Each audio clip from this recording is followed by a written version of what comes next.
गरुड़ पुराण में बताया गया है कि 13वीं तक आत्मा अपनों के बीच ही रहती है। इसके बाद उसकी यात्रा दूसरे लोक के लिए शुरू होती है और उसके कर्मों का हिसाब किया जाता है। आखिर 13वीं को लेकर गरुड़ पुराण में क्या कुछ कहा गया है, इसे जानने से पहले अगर अभी तक आपने हमारे चैनल को सब्सक्राइब नहीं किया है तो वीडियो के नीचे दिखाई दे रहे लाल रंग वाले बटन को दबाकर चैनल को अभी सब्सक्राइब कर लें, ताकि जब भी हमारे चैनल पर इस तरह की वीडियो अपलोड हो तो उसकी नोटिफिकेशन आप सभी दर्शकों को सबसे पहले मिल सके। तो आइए वीडियो में आगे बढ़ते हैं। हिंदू धर्म में मृत्यु के बाद अंतिम संस्कार किया जाता है।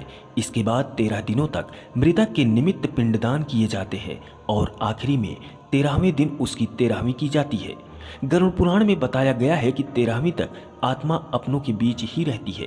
इसके बाद उसकी यात्रा दूसरे लोक के लिए शुरू होती है और उसके कर्मों का हिसाब किया जाता है। लेकिन क्या कभी आपने सोचा है कि आखिर 13वीं क्यों की जाती है और इससे उस मृत व्यक्ति आत्मा को क्या लाभ मिलता है?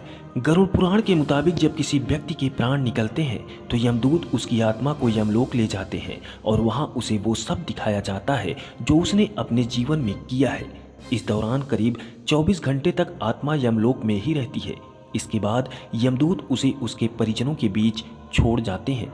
इसके बाद मृतक व्यक्ति की आत्मा अपने परिवार वालों के आसपास ही भटकती रहती है, क्योंकि उसमें इतना बल नहीं होता कि मृत्यु लोक से यमलोक की यात्रा तय कर सके। इस बीच परिजन मृतक की आत्मा के लिए नियमित रूप से पिंडदान करते हैं। गरुड़ पुराण के अनुसार मृत्यु के बाद 10 दिनों तक जो पिंडदान किए जाते हैं उससे मृत आत्मा के विभिन्न अंगों का निर्माण होता है। 11वें दिन और 12वें दिन के पिंडदान से शरीर पर मांस और त्वचा का निर्माण होता है। फिर 13वें दिन जब 13वीं हो जाती है तब मृतक के नाम से जो पिंडदान किया जाता है उससे ही वो यमलोक तक की यात्रा तय करती है। पिंडदान से आत्मा को बल मिलता है और वो अपने पैरों पर चलकर मृत्यु लोक से यमलोक तक की यात्रा संपन्न करती है।